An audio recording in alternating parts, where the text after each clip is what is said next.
theme song. Come join us.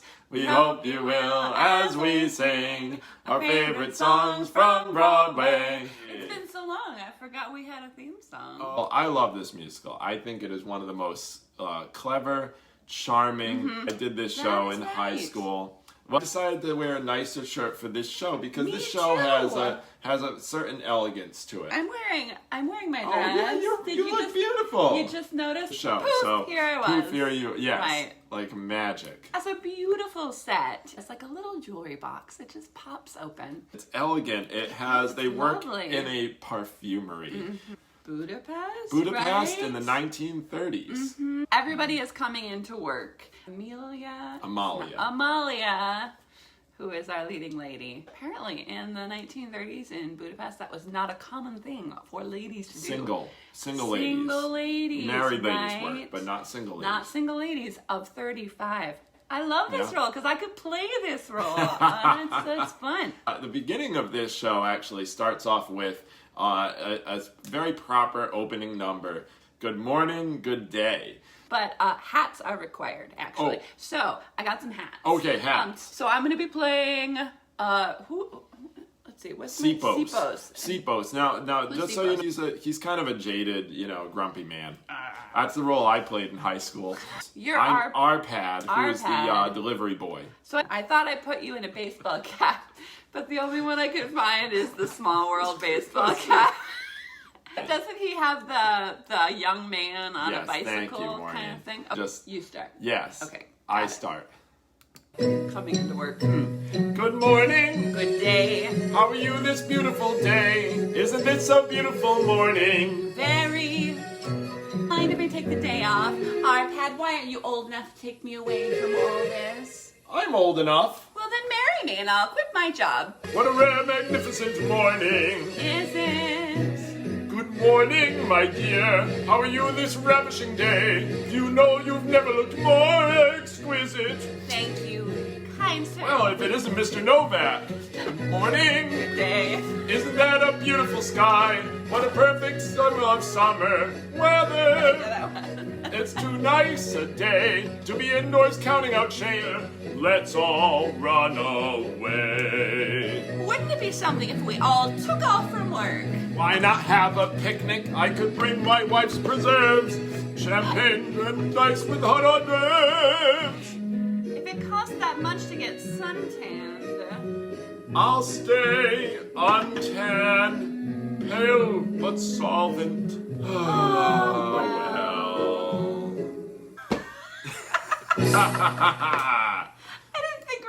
the whole song. Well, neither did I, but we kept going. You saw these various characters in that opening scene we just did. You have, Sipos and Arpad, who we talked about. You have Mr. Kodai, who's like kind of the antagonist of the show, but Miss Ritter, who is the comic female. Right, you'll notice the music is pretty sophisticated, the way all of the little melodies fit together. Indeed. The composition, music, and lyrics team for this show was Sheldon Harnick and Jerry Bach, who wrote some other really interesting shows. Fiddler on the Roof, for instance. Probably their best known. Probably their best known work. Tenderloin, The Apple Tree, the Rothschilds, not shows that anybody knows anymore because they're not that great. But this show You're really talking them up, Bill. But this particular show, when it came out in 1963, actually was not a success, but it became sort of it got a following. It was more popular in its revival than it was the original production. Absolutely. The next song we're going to do this morning, it introduces the character of Amalia, who comes to the shop, and she gets a job. Somebody else at this shop does not like that very much. No, they become rivals, and that is George, who's our lead male character in the show. And George, he's also very smart, and but he's kind of a hothead.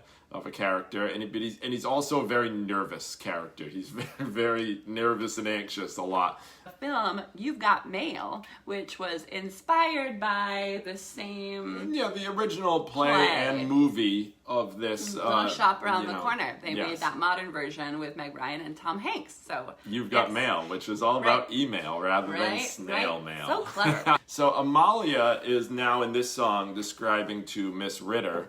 She has joined a Lonely Hearts Club, so talking about him. And so they are pen pals. When I undertook this correspondence, little did I know I'd grow so fond.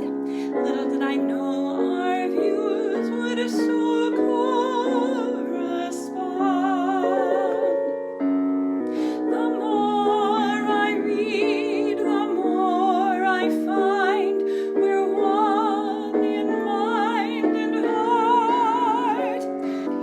I don't need to see his handsome profile.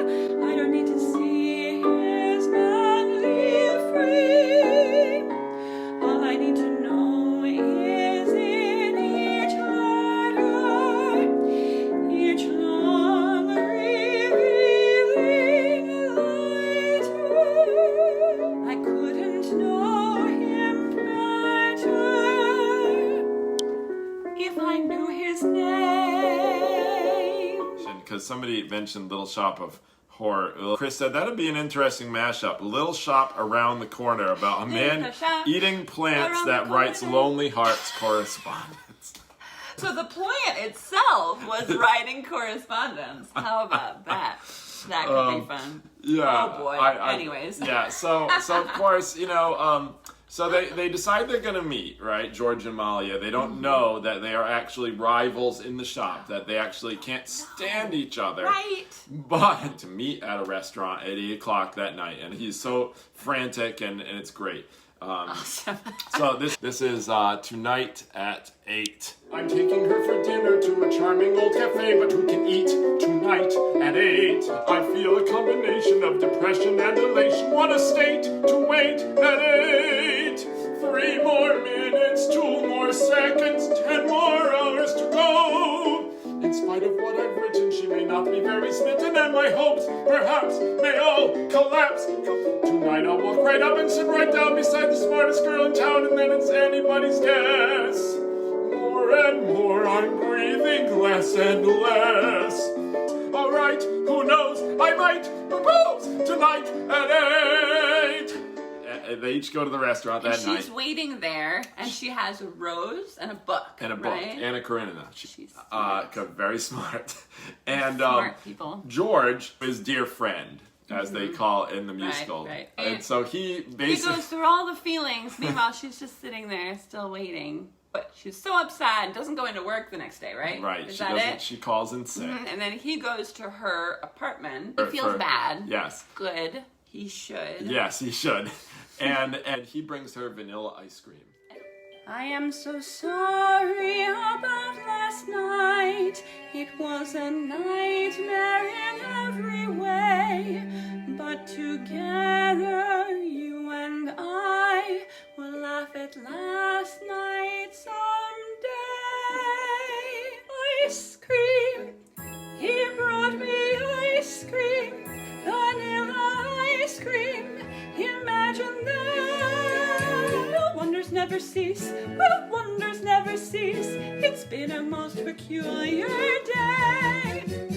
Wonders never cease. Will wonders never cease?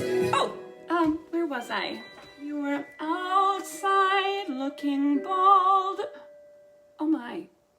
Last night I was so nasty.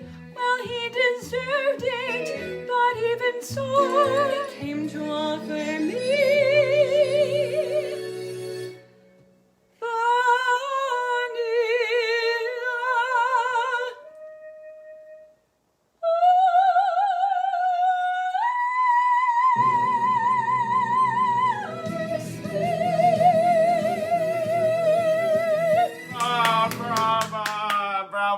It's adorable and sweet, and it's really about these characters and their lives And it all works out in the That they end. end up together.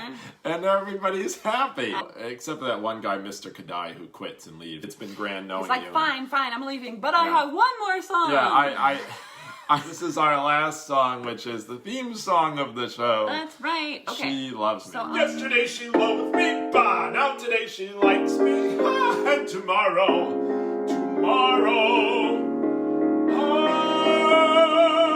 I love her. Is that a wonder? I wonder why I didn't want her.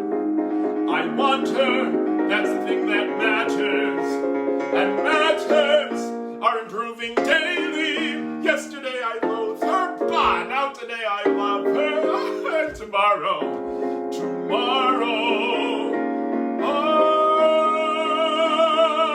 still I'm incandescent, and like some adolescent, I'd like to scrawl on every wall I see. She loves me, she loves me.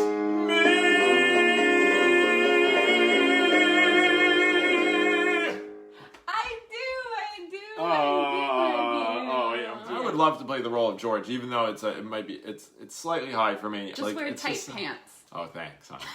Thanks. Those high notes will come right out. That's right. Yeah. And now the doorbell's ringing. I feel like there's always a doorbell that happens.